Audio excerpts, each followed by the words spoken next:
Good morning students. आज हम EPC 3 और EPC 4 दो प्रोजेक्ट के बारे में डिस्कस करेंगे। EPC 3 का पूरा नाम है क्रिटिकल अंडरस्टैंडिंग ऑफ ICT, यानी कि इंफॉर्मेशन कम्युनिकेशन टेक्नोलॉजी के बारे में जागरूक करना। इसमें बेसिकली जैसे कि नाम से ही पता चल रहा है, कंप्यूटर के बारे में लिखना है। इस प्रोजेक्ट में आपने स्टार्टिंग में कंप्यूटर का इंट्रोडक्शन, उसकी बेसिक हिस्ट्री, जो 5 जनरेशन आई हैं कंप्यूटर में टाइम टू टाइम, जो भी इसमें चेंजेस हुए, जो भी इसमें एडवांसमेंट हुई, वो सारी चीज़ें इसमें मेंशन करोगे। इसके अलावा माइक्रोसॉफ्ट वर्ड में कैसे काम करते हैं, एक्सेल में कैसे काम किया जाता है, और इसमें कौन कौन सी स्टोरेज डिवाइसेस होती हैं, ये सारी चीज़ें जो है आपने बेसिकली इसमें लिखनी है। और उनसे रिलेटेड जो है आपने पिक्चर ड्रॉ भी कर सकते हो आप, और पेस्ट भी कर सकते हो। इसमें एक पेज ये सेम ही रहेगा, इसमें भी एक पेज प्लेन, दूसरे पे आपने राइट करना है। एक साइड जो है फोटोग्राफी का या ड्राइंग का काम रहेगा, दूसरी साइड जो आपने राइटिंग का काम करोगे।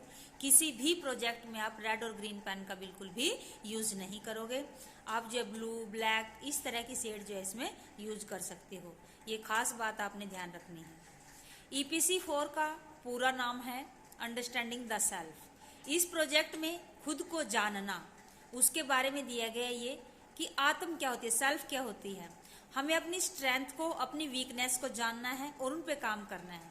किस तरीके से हम अपनी स्ट्रेंथ को और ज़्यादा बढ़ा सकते हैं, और जो हमारे वीक पॉइंट्स हैं उनको जो है हम कम कर सकते हैं। इसके अलावा इसमें जो स्ट्रेस होता है बच्चों को, स्टडी से रिलेटेड, एनवायरनमेंट से रिलेटेड, बेसिकली 2 टाइप्स का स्ट्रेस होता है हमारी लाइफ में। एक डी स्ट्रेस और एक यू स्ट्रेस। यू स्ट्रेस जो है उसको फेवरेबल माना गया, अच्छा है ये, क्योंकि ये हमें हमारे एम तक पहुंचने में फोकस प्रदान करता है, क्योंकि इससे जो है हम कंसंट्रेट हो जाते हैं अपने काम के लिए। जबकि डी स्ट्रेस को जो है निगलेक्ट करना चाहिए हमें अपनी लाइफ में, क्योंकि ये अनवांटेड वेरिएबल की वजह से होता है। अनकंट्रोल्ड वेरिएबल होते हैं जो हमारी लाइफ में कुछ ऐसी दुखद घटनाएं होती हैं जिन पर हमारा नियंत्रण नहीं होता, उनसे हमें अपने आप को कैसे उबारना है। तो ये इसमें ड्यू स्ट्रेस में लिखना है अपनी इस तरह। इसके अलावा स्ट्रेस से उबारने के लिए स्टूडेंट को हम क्या क्या सिखा सकते हैं, जैसे योगा, मेडिटेशन, आसन, ये अलग अलग जो है इसमें आप अपनी फाइल में लिखोगे। इसके अलावा जो है इसमें आप ड्रॉ भी करोगे। डिफरेंट जो मुद्राएं होती हैं हमारी, आसन की मुद्रा, योग मुद्रा, उनको आपने जो है ड्रॉ करना है, या उनसे रिलेटेड कोई पिक्चर जो है आप इसमें डाल सकते हो।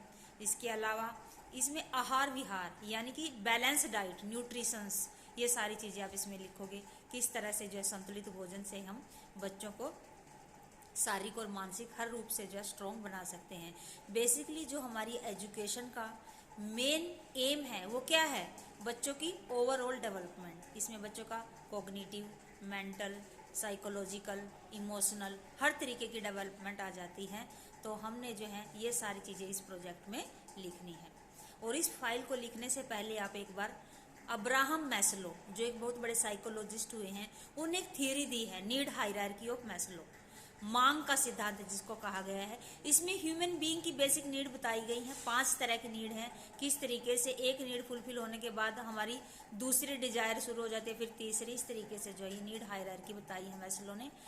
आपने अगर साइकोलॉजी पढ़ी हो तो उसमें जो है ये थियरी है। इसके अलावा इकोनॉमिक्स वाले बच्चों ने भी पढ़ी होगी। अगर नहीं भी पढ़ी है तो बेटा एक बार नेट पे इसको सर्च करना, अब्राहम मैस्लो की नीड हायरार्की, फिर उसके बाद इस 4th प्रोजेक्ट को लिखना शुरू करना। ठीक है ना बेटा?